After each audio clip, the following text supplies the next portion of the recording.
오늘 에레미야 애가 1장 1절로 2절 한번 합독하시고요. 2장 11절 한번 합독하시면 좋겠습니다. 두 군데입니다. 에레미야 애가 1장 1절로 2절 함께 읽겠습니다. 시작. 슬프다 이 성이여, 전에는 사람들이 많더니 이제는 어찌 그리 적막하게 앉았는고. 전에는 열국 중에 크던 자가 이제는 과부같이 되었고, 전에는 열방 중에 공주였던 자가 이제는 강제 노동을 하는 자가 되었도다. 밤에는 슬피 우니 눈물이 뺨에 흐리며, 사랑하던 자들 중에 그에게 이로하는 자가 없고, 친구들도 다 배반하여 원수들이 되었도다. 그 다음 2장 11절.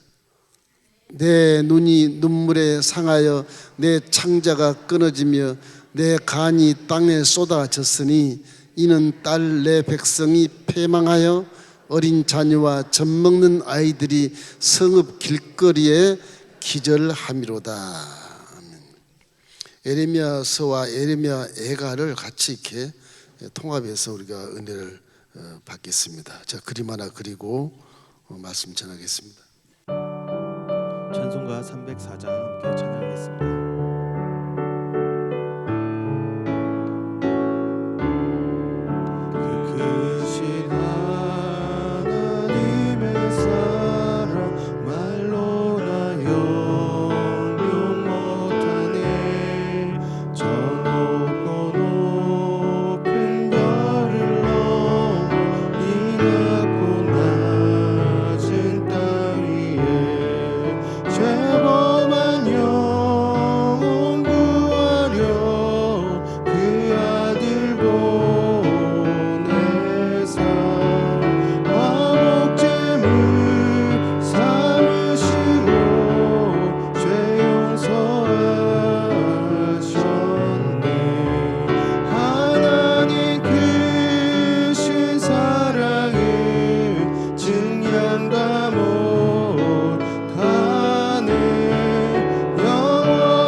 하나님의 주권은 만왕의 왕이니까 그보다 더 큰 주권이 없겠죠. 천지를 창조하시고 모든 것을 보존하시고 또 인도하시고 섭리하시고 역사를 이루어나가는 것이거든요. 하나님의 주권을 가장 최고로 여기는 것이 신앙의 근본입니다. 사실은 이 주권은 창조주. 창조하는 창조주잖아요. 그다음 두 번째는 보존하시요. 그냥 괜히 창조한 게 아니, 보존하심. 세 번째는 섭리하셔요.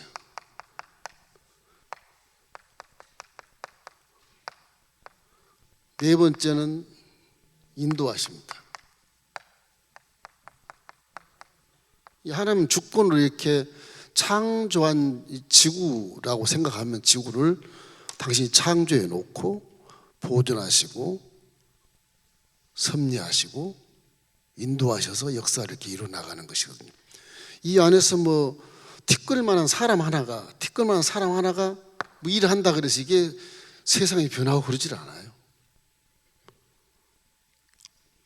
단지 하나님의 창조에 반하는 죄를 짓게 되면 이 하나님이 이제 보존하기 위해서 섭리하기 위해서 치고 심판하고 징계하고 그러는 거죠.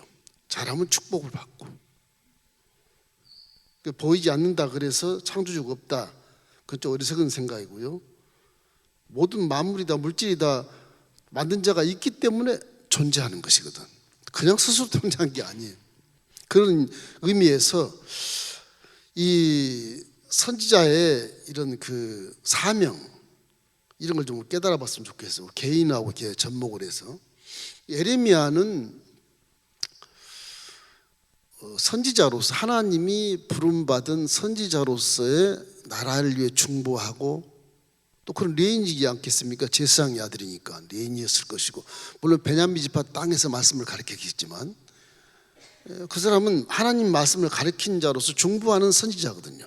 이 예레미야와 에레미야 애가를 이렇게 많은 양의 이런 그 말씀을 이렇게 받아서 기록해 놓았는데, 그래서 이 대선지자라고 그러거든요. 이사야도 똑같이 대선지자지만 에레미야도 못지않게 아주 사랑이 많은 자로서 평생을 눈에서 눈물이 마를 날이 없이 나라 민족을 위해서 중보하는 자거든요. 40년의 세월을 선지자 생활을 하는 것입니다.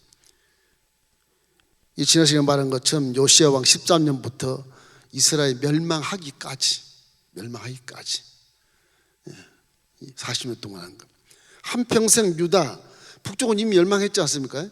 아수르 제국을 통해 이미 북쪽은 예수님 오기 전 722년에 멸망해버렸어. 전에 멸망해버렸어. 남쪽만 딱 남아있는데 여기 이제 에레미야가 요시야 시대의 왕 때 나와가지고 지금 남쪽 유다의 앞으로의 길에 대한 예언을 다 받아서 이건 도저히 안 되겠다, 유다는 반드시 멸망한다, 이래서 예루살렘에서 외치고 다녔던 선지자로서 뭐 그런 매공노란 소리도 들었고 뭐 다 그랬지만, 이 시드기야 왕 전 여호와긴 왕 때부터 바벨론 포로로 잡혀가는 걸 두 번이나 쫙 보고 현실을 다 보았거든요. 그래서 하나님이 에레미야에게 바벨론에게 항복을 해라, 그리고 섬겨라, 그 예언을 주니까 이 예배는 어쩔 수 없이 남유다 백성들에게 하나님께서 바벨론에 항복하고 섬기라 그런다. 이놈은 선지자가 완전히 매국노구나, 그래서 지탄을 받고 죽이려고 하고 그런 사람들이 많았고, 에레미야가 평생을 막 그 지도자들과 이렇게 설득하면서 이 나라가 죄가 많아서 어쩔 수 없으니 바벨론에 항복하고 그를 섬기고 나면 나중에 되돌아오게 하는 그런 기화에 그런 기회를 하나님 주신다고 한다. 그러니 바벨론에 항복합시다. 항복 안 하는 겁니다. 왕이고 뭐 백성이고 다. 왜냐? 지금 사는 것이 좋은 거예요. 그냥 우상 숭배하고 음란하고 방탕하고 이런 것이 너무너무 행해졌기 때문에 이게 부끄러지도 않아요. 이 백성 자체들이. 이들은 누굽니까? 다윗의 후손인 자손님 전부 다 하나님의 어떤 선민들인데, 선민들이 이렇게 우상 숭배하고 죄를 짓고 부끄럽지도 아니하는 그런 행동을 하니까 이런 악하게 타락한 백성들을 하나님이 멸하지 않을 수 없다. 에레미야가 아무리 백성들에게 회개라고 그러고 바벨론에 끌려갈 수밖에 없으니까, 내 말이 맞으니까 그렇게 바벨론을 섬겨라, 어쩔 수 없다, 남유다는 다 바벨론 멸망할 것이다. 결국 나중에 느부갓네살 왕을 통해서 시드기 왕 때 다 올라가지 않습니까? 다 포로 잡혀가지고. 그래도 말을 안 들으니까 이 에레미야에게 하나님이 이래, 기도도 하지 말아라, 남유다에서 기도도 하지 말아라.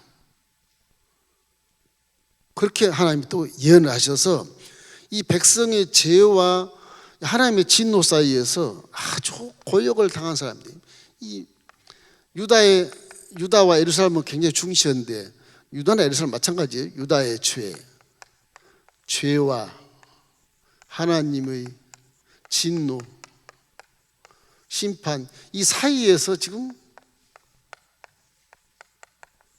갈등을 느끼는 거예요. 어떻게 해야 될 것인가 이거. 이 에레미야의 마음이 지금 이 상태에서 기가 찬 겁니다. 하나님 말을 듣지 않을 수도 없고, 그렇다고 유다 말을 들을 수도 없고, 저 사이에서 나라가 망하는 이 중간에서 에레미야가 탄식해서 에레미야 눈물의 선지자라고 그렇게 말하고, 이제 오늘 이렇게 에레미야 애가를 읽었는데, 에레미야 애가에서 남유다에 멸망할 때 눈물이 흐르고 내 창자가 막 쏟아지는 느낌을 갖고 이렇게 아주 탄식하고는 그런 선지자의 모습이 마지막으로 이렇게 나와서 에레미야 애가를 마치고 있는 것입니다. 그러면서도 하나님 이스라엘을 복원시켜 주소서 그렇게 기도하는 것이죠. 그래서 한 번은 에레미야 12장쯤 가면 이런 게 있어요. 에레미야가 왜 악인이 형통한지 가르쳐 줬어. 질문을 해. 아무리 기도해도 안 되니까 왜 악인은 형통합니까? 바벨론 보십시오, 아수라 보십시오, 뭐 남유다, 북이스라엘 다 멸망시킨다고 그러는데 이미 북은 멸망됐고 왜 악한 자들이 저렇게 형통합니까? 막 그렇게 질문을 막 중보를 막 해요. 그게 아주 중요한 얘기가 에레미야 51장 51절, 이게 끝마무리했습니다. 에레미야에 한번 읽어봅시다. 외국인이 야외의 거룩한 성전에 들어가므로 우리가 책망을 들으며 수치를 당하며 모욕이 우리 얼굴을 덮었느니라. 지금 무슨 말이냐면 선민이 아닌 이방인들이 에레미야 맨 끝장에 가서 끝장 52장인데 51장에 가서 저 얘기를 하는 거예요. 니네들이 말을 안 듣고 계속 우상숭배하니까 내가 선민 필요 없다. 이방인을 내가 이제 구원해 주겠다. 이 말이 이제 처음 나와요. 구약에서는 이방인을 구원한다는 말은 일체 없어요. 내 백성, 성민, 이스라엘 뿐이야. 다른 데는 없어요. 근데 여기서 말을 워낙 안 들으니까 하나님이 이렇게 해서 이방이라도 내가 주를 섬기면 주의 백성을 삼을 수 있다. 이런 말씀을 해요. 이게 에레미야가 주신 예언의 말씀인데 하나님은 이스라엘을 그래서 식인하게 해요. 그 신약 쪽이 나와요. 이제 신약 쪽이 나오는데 이 선민을 이방인을 구원해서 선민이 막 식인하게 만들어. 본체 자식이 지금 선민인데 서자 자식이 막 예루살렘 궁정에 들어오는 거예요. 그러니까 이 본체 자식들이 막 식인해가지고 막 아빠 왜 그러냐고 막 그런 것처럼 그 식인하는 그 구원의 그 어떤 패턴이 이렇게 이방으로 돌려져요. 그래서 신학이 와서는 사도 바울 같은 사람에게 이방인을 전도하는 사도로 만들어요. 그 선민이 아무리 선민이라도 의식이 강하대도 우상 숭배하고 죄를 지으면 결국에는 이방인을 들어서 사용해서 식인하게 만들어버려요. 그런 것이 로마서에 나와요. 로마서 11장 11절 우리 한번 읽어보십시다. 나옵니까? 그러므로 내가 말하노니 그들이 넘어지기까지 실족하였느냐? 그럴 수 없느이다. 그들이 넘어짐으로 구원이 이방인에게 이르러 이스라엘로 식인하게 함이라. 로마서 식인하는데 두 구절이 나오는데 이스라엘을 식인하게 해서 구원을 시키겠다. 그래서 신약에 와서는 이제 우리 대한민국도 이방인데 사도 바울을 통해서 전도된 그 놀라운 그런 전도 역사라면 이방인도 누구든지 예수를 믿으면 구원을 받는다. 그렇게 되어버린 거예요. 이 사람이란 존재가 마귀 속에 한번 이게 당했던 존재들이기 때문에 이게 하나님이 믿을 수 없는 거예요. 언제 배반할지 모르는 게 사람의 모습이에요. 왜 물질 세계만 보고 사니까 아무리 많이 배우고 인격이 훌륭해도 뭐 신학이 뭐 도통을 했어도 물질 딱 보면 그게 안 보는 걸 버리고 보는 것만 갖고 자. 그래서 그게 결국에는 멸망할 수밖에 없는 그런 인생들이기 때문에 그래서 하나님 말씀을 삼가 듣고 철저하게 행하고 철저하게 믿어야 이게 복을 받는다 그런 얘기였습니다. 그걸 보고 하나님은 이 지구 전체를 우주 전체를 다 자기 손 안에 딱 놓고 있어요. 딱 놓고 있어요.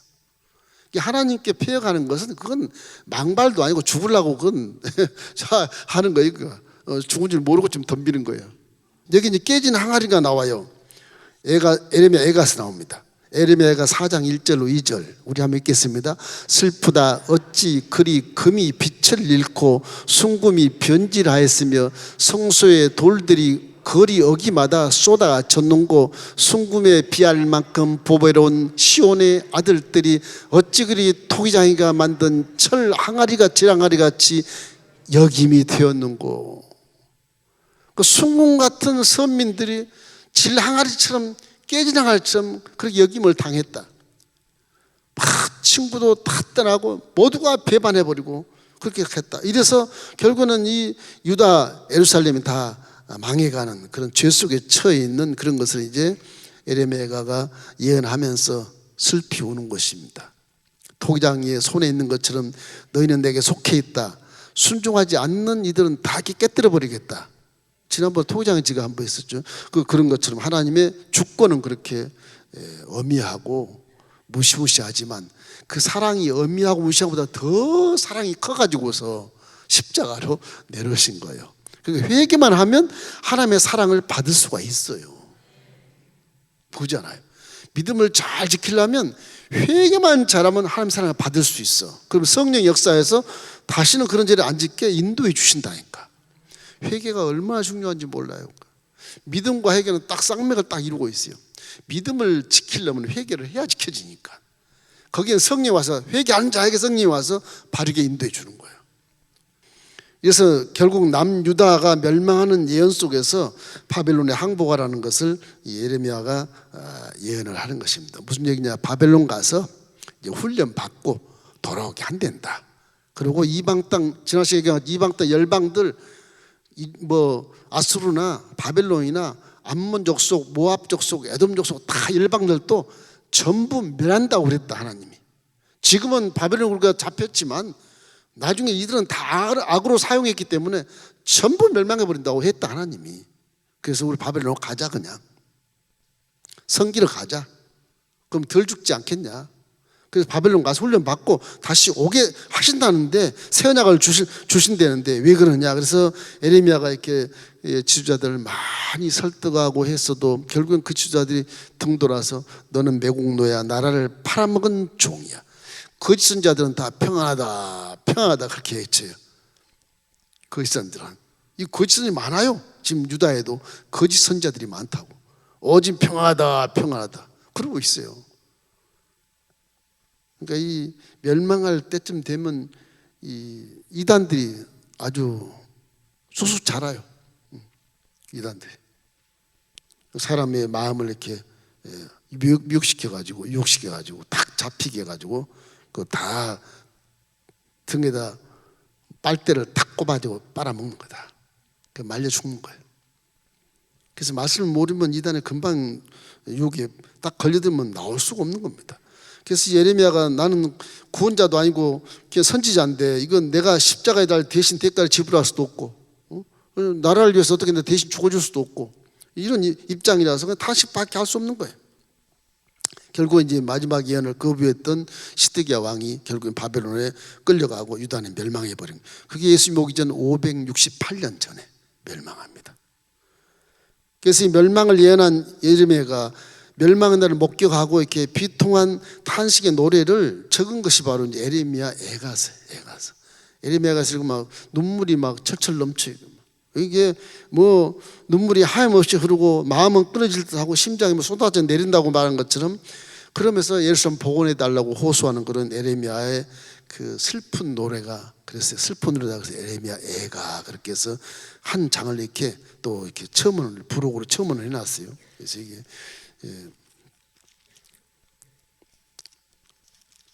그래서 에레미야 뒤에 에레미야 애가서가 이렇게 붙어 있는 것입니다. 자, 이래서 사명자가 이렇게 탄식하는 모습은 지금도 현실로 볼 수 있는 훌륭한 분들은 숨어서 뭐 눈물 뿌리며 나라님 지금 기도하고 있지만은 예레미야가처럼 이렇게 훌륭한 분은 참 드물다 하는 생각을 하게 됩니다. 두 번째로는 하나님의 부르심에 대한 것. 하나님 나를 어떻게 불렀지? 이런 것에 대한 부분들이 주권 속에서 나타나게 나와요. 우리 에레미야서 1장 4절 5절 한번 읽겠습니다. 야의 말씀이 내게 임하니라 이르시되 내가 너를 모태에 짓기 전에 너를 알았고 내가 배에서 나오기 전에 너를 성별하였고 너를 여러 나라의 선지자로 세웠노라 하시기로. 저와 여러분이 잉태할 때, 잉태하기 전에 벌써 아셨대요. 그렇게 나오잖아요. 잉태하기 전에. 신학을 연구해 보면 하나님이 사람에게 한 영혼을 주실 때, 분신을 주실 때 이 처녀 몸에, 여인 몸에 그걸 한 영혼을 허락해야 거기서 잉태가 되는 거예요. 우리 생물학은 뭐 정자와 낭자가 합해지면 생명이 된다 그렇게 보지만 그 전에 하나님 벌써 한 영혼을 불어넣어 주어야 그 둘이 만나서 잉태가 된다는 거예요. 그렇게 들으셔야 돼. 그래서 결국 모태에서 성별한다. 모태에서 남자 여자 딱 성별이 나오잖아요. 그리고 나머지 나올 때는 사명을 갖고 나오는 거예요. 누구나 다 그래요. 뭐 어떤 분은 교사로, 어떤 분은 뭐 선지자로, 어떤 분은 뭐 목사로, 어떤 분은 봉사자로, 여러 가르치는 자로, 섬기는 자로, 구제하는 자로 이렇게 다 그렇게 나오는 거예요. 그 성별 속에서 사명자로 부르신 사명을 감당하기 위해서 지금 저와 여러분 이 자리에 앉아 있는 것을 믿으십시오. 난 지금 뭘 하는 거지? 나는 왜 이 땅에 태어났지? 한번 생각해 봐야 돼. 인생이 무엇인가를 생각해 봐야 돼. 그러면 깊은 생각을 할 수가 있어요. 이 하나님은 사랑이시라서 항상 섭리 중에 예언하시고 성취하시고 그리고 보존하시고 결국 삶을 감당케 하시고 소망의 문을 열어놓으시는 거예요. 당신이 주신 영혼, 사람의 영혼은 다시 구원받은 자는 천국으로 올라가고 구원받지 못한 자는 지옥불에 떨어지게 만드는 거예요. 영혼은 계속 사니까 지옥 가도 영원히 사는 거예요. 영원히 사는 거예요. 불타는 것은 영원히 불타는 거예요. 그래서 내가 너를 그렇게 만들었다. 내가 너를 그렇게 계획했다. 그것을 예레미야가 느끼는 거예요. 지금 하나님이 나를 이렇게 만드셨고 이렇게 나를 인생을 계획하셨구나. 이렇게 만드신 거예요. 둘째는 서글픔, 두려움, 그런 거 다 이 물질세계에서 보고 느끼고 체험하고 사는데, 그래 내가 너 두려움과 실패와 고난을 내가 다 알고 보고 있다 그런 얘기예요. 예레미야 1장 6절에 예레미야가 이렇게 말해요. 내가 이르되 슬프도소이다 주 야외여 보소서 나는 아이라 말할 줄을 알지 못하나이다 하니. 그러니까 그 대답이 이제 내가 너를 잘 보고 있다. 하나님은 언제 어디서나 무소부재하신 하나님을 우리가 믿기 때문에, 영이시기 때문에 성령도 우리 안에 계시지만 하나님은 어디서나 다 동시에 역사하는 분이죠. 동시에. 성령도 마찬가지예요. 미국이나 한국이나 동시에 은혜를 같이 받을 수 있어요. 같이 동시에. 시간과 공간을 초월하기 때문에. 이게 보이지 않는 영의 세계, 4차원 세계이기 때문에 그렇습니다. 그래서 나만 바라보며 걸어가며 말해라. 그렇게 이제 대답을 하세요. 예레미야 1장 7절 8절. 야훼께서 내게 이르시되 너는 아이라 말하지 말고 내가 너를 누구에게 보내든지 너는 가며 내가 네게 무엇을 명령하든지 너는 말할지니라. 너는 그들 때문에 두려워하지 말라. 내가 너와 함께 하여 너를 구원하리라. 나 야훼의 말이느냐. 하나님이 선택한 예레미야는 선지자로, 제사장 아들로서 선지자로 사명을 갖고 태어나게 해서 내가 하는 말을 네가 말해. 내가 가라면 거기를 가야 돼. 널 내가 구원할 것이 걱정하지 마. 두려워하지 마. 그런 얘기. 믿음이란 게 그런 거잖아요. 믿음이란 게. 응답받으면 그대로 가는 거예요. 고난 속에 고난아 떠나갈지어다 그러고 막 도전에 승리하면 이긴다고 그랬으니까 일단 말씀대로 사람이 감당할 수 없는 고난을 준 적이 없어. 너 고난 내 앞에 해봐. 나한테 죽어. 예수로 떠나갈지어다 막 도전하라는 거예요. 그러면 고난은 물러간다는 거죠. 그것이 이제 우리에게 주어진 사명에 대한 그 강한 믿음을 얘기하시는 것입니다. 그 더 강해져라. 더 강해져라. 예레미야 1장 9절로 10절 우리 함께 읽겠습니다. 야훼께서 그의 손을 내밀어 내 입에 대시며 야훼께서 내게 이르시되 보라 내가 내 말을 내 입에 두었노라. 보라 내가 오늘 너를 여러 나라와 여러 왕국 위에 세워 내가 그것들을 뽑고 파괴하며 파멸하고 넘어뜨리며 건설하고 심게 하였느니라. 그러니까 하나님이 강하게 믿음을 가지라고 말씀하시죠. 죽고 사는 문제라도 내 말에 힘있게 네가 반응해서 순종하라는 것입니다. 그러니까 쉽게 말하면 바람은 지나간다. 개는 뭐 울어도 비행기는 지나간다 그런 말도 있죠. 바람은 지나가고 너는 내가 남을 것이니까 울고 견디고 강해져서 끝까지 하라는 것까지. 그러니까 믿음을 지키라는 거예요.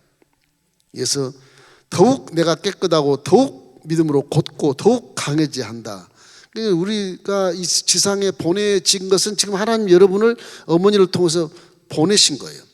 이 보내는 이 시간이 뭐 몇십 년이고 100년이고 100년 후고 있을지 모르겠지만 그 이 시간에 살아있는 이 존재 시간에 주어진 삶을 감당하시기를 주의 이름으로 축원합니다. 그것이 하나님의 주권이요. 그 말씀대로 순종하는 것이 신상에 참 좋습니다. 불순종하면 아주 골치 아파요. 나중에 하나님도 힘들고 나도 힘들고 둘 다 힘들어요. 갈등만 느끼다가 끝나요. 이 세월이 얼마 안 되기 때문에 그런 것입니다. 자, 이래서 예레미야는 이런 부르심을 받는 자로서 이제 멸망을 예언하는데 그 예언이 다 성취가 되거든요. 예언이라고 하는 것이 참 꿈처럼 조심스러운 겁니다. 꿈도 주관적으로 해몽하면 잘못된 해몽이 될 수 있어요. 예언은 말씀이라 좀 나아요. 그래도 예언은 말씀이라 정확해요. 그러니까 예레미야는 말씀을 받아서 예언하기 때문에 꿈꾸는 것보다 좀 불안하진 않아요. 말씀은 정확하니까. 이 때문에 예레미야가 멸망에 대한 예언을 하는데 성취가 다 되는데 왜 그러느냐? 하나님은 변함이 없거든요. 영원 불변한 하나님이시거든요. 처음에는 전지전능하셔서 창조했지만 두 번째는 무소부재에서 지금 어디든지 가 계시고 오실 수 있는 거. 세 번째는 이제 영혼 불변하니까 변찮다고 해요. 마음도 변찮고 말도 변찮고 하나님의 속성과 성품도 변함이 지금까지 없고 사랑으로 그대로 계셔요. 그대로 사랑하는 분으로 그냥 계시는 거예요. 지금도 하나님이 지으신 모든 만물은 다 선하니라 그래야 되잖아요. 악한 게 없다 그랬잖아요. 다 선한 것이거든요. 선하고 착한 쪽에 편을 딱 들면 하나님 편이에요. 그게 악한 쪽에 편 들면 마귀 편이고 그런 거예요. 이래서 하나님 왜 그러느냐? 민수기 23장 19절 여러분 잘 아는 말씀 읽겠습니다. 하나님은 사람이 아니시니 거짓말을 하지 않으시고 인생이 아니시니 후회가 없으시도다. 어찌 그 말씀하신 바를 행하지 않으시며 하신 말씀을 실행하지 않으시랴. 그러니까 우상숭배에 빠진 선민 유다에 대한 심판 메시지를 이제 선포하는 겁니다. 그런데 이 민족이 다 하나님의 계명을 버림으로써 에레미야가 유다는 창녀다 그렇게 비유를 해버려요. 이 도저히 이거 구제불능이다. 이게 창녀다 그렇게 하나님을 떠나서 이방 우상신에 가서 그러고 있다.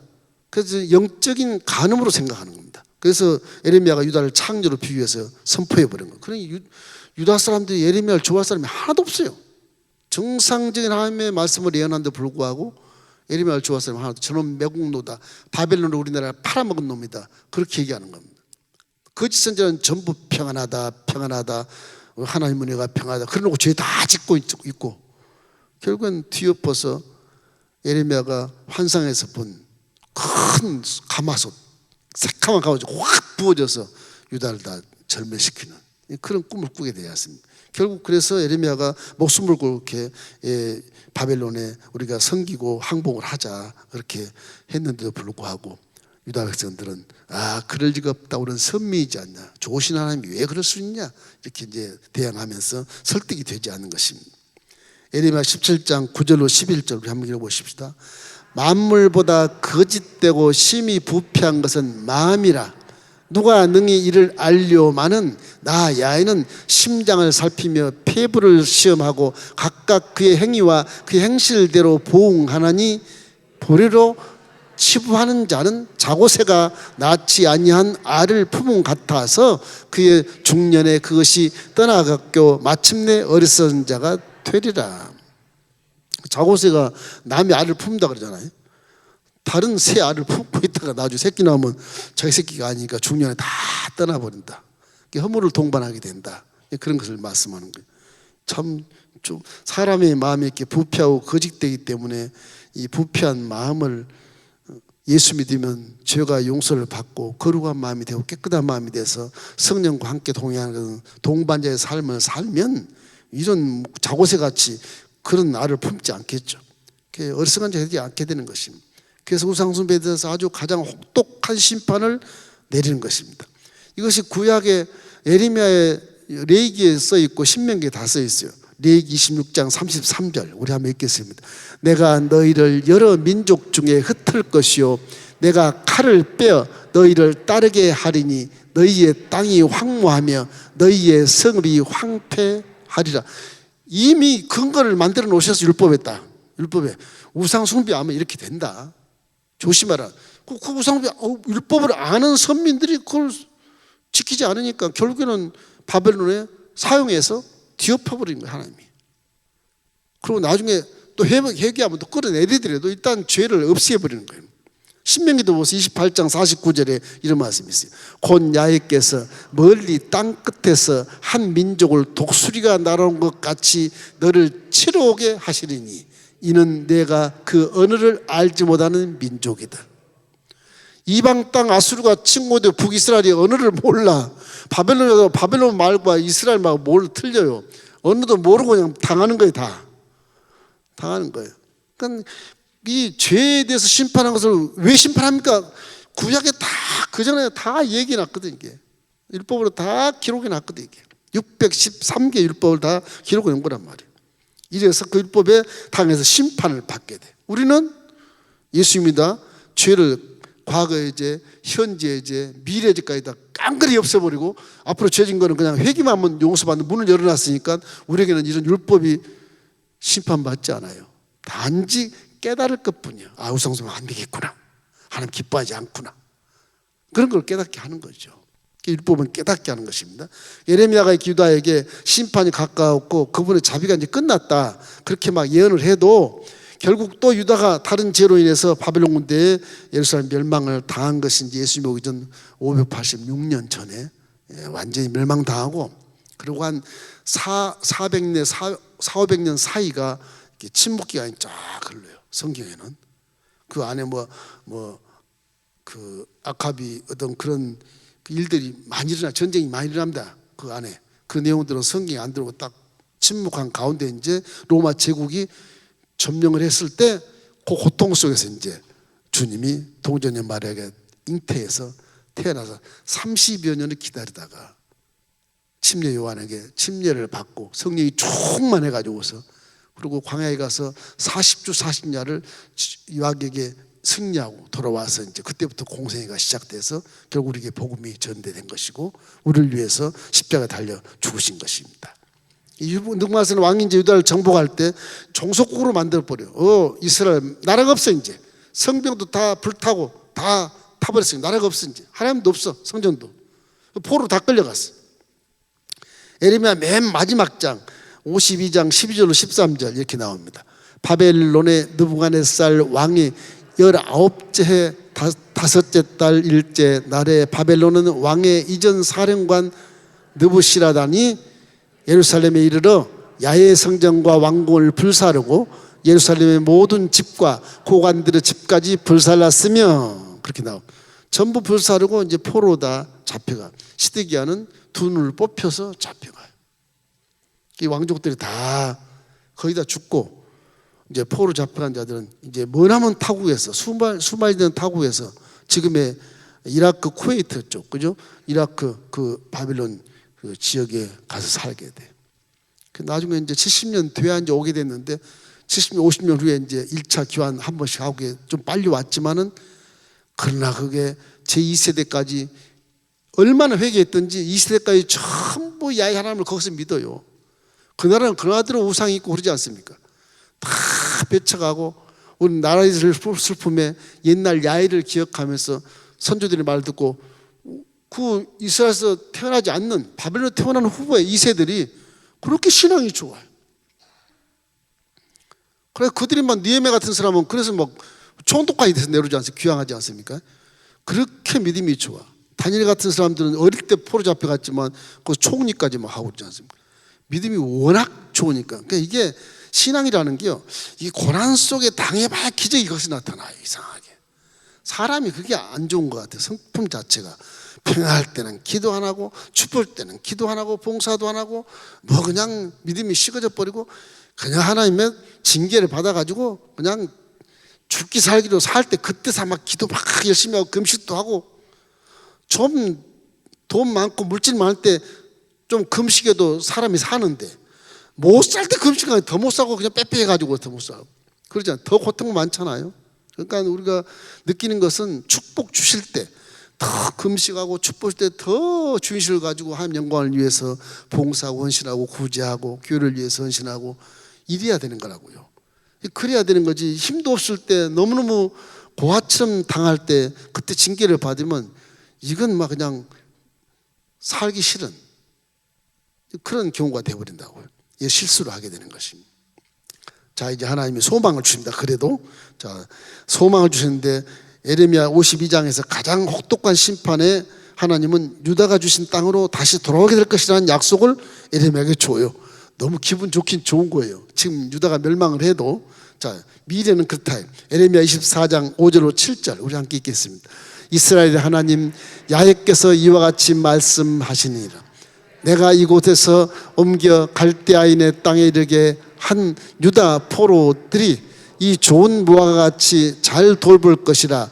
내가 그들을 돌아보아 좋게 하며 다시 이 땅으로 인도하여 세우고 헐지 아니하며 심고 뽑지 아니하겠고, 내가 야훼인 줄 아는 마음을 그들에게 주어서 그들이 전심으로 내게 돌아오게 하리니 그들은 내 백성이 되겠고 나는 그들의 하나님이 되리라.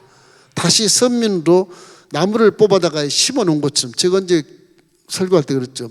구원이라는 것은 야산에 있는 나무를 뽑아다가 하나님 정원에 심는 것이다. 또 그런 겁니다. 심고 뽑지 않겠다. 영원히 너를 선미로 축복해 주겠다는 얘기죠. 그런 기가 막힌 말씀을 이 에레미야 24장에서 말씀하신 것입니다. 에레미야 29장쯤 가보면 10절로부터 11절까지 우리 함께 읽겠습니다. 야훼께서 이와 같이 말씀하시느니라.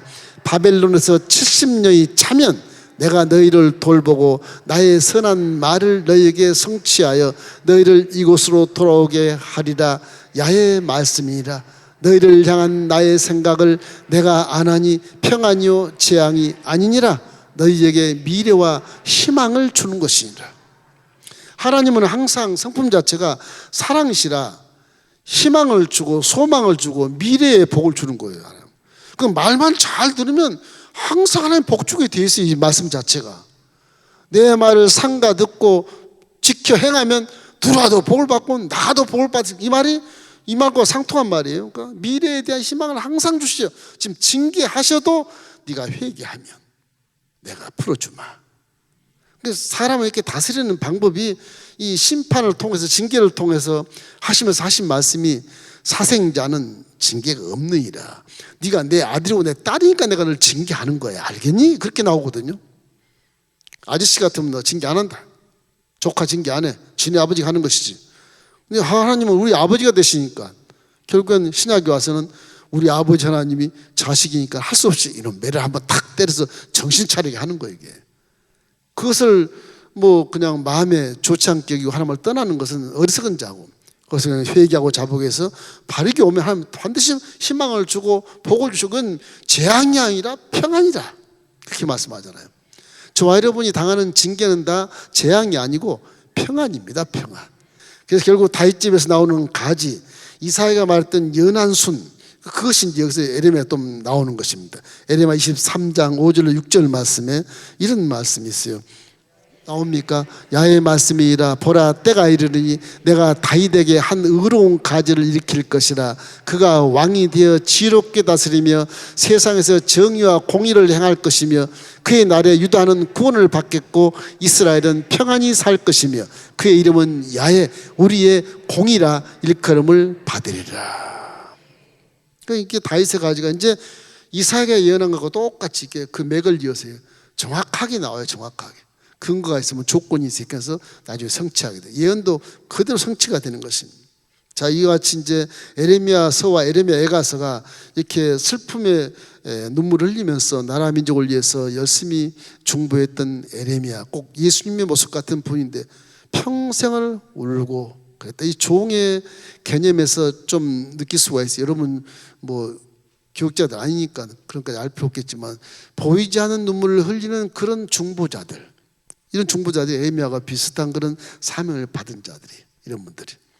이제 여기서 교훈을 받을 게 하나 있어요. 에레미야는 참 가장 어려운 시기에 이렇게 나라가 하나님 말씀에 분명히 바벨론을 다 빼앗겨 종속국이 되고 맹망하는 이런 때 메시지를 전하는 것이 참 에레미야의 슬픔이라고 볼 수 있어요. 그러나 에레미야가 중요적인 것은요, 그는 유다를 사랑했죠. 에레미야는 유다를 사랑하긴 했어요. 유다를 사랑했으나 하나님을 더욱 사랑했어요.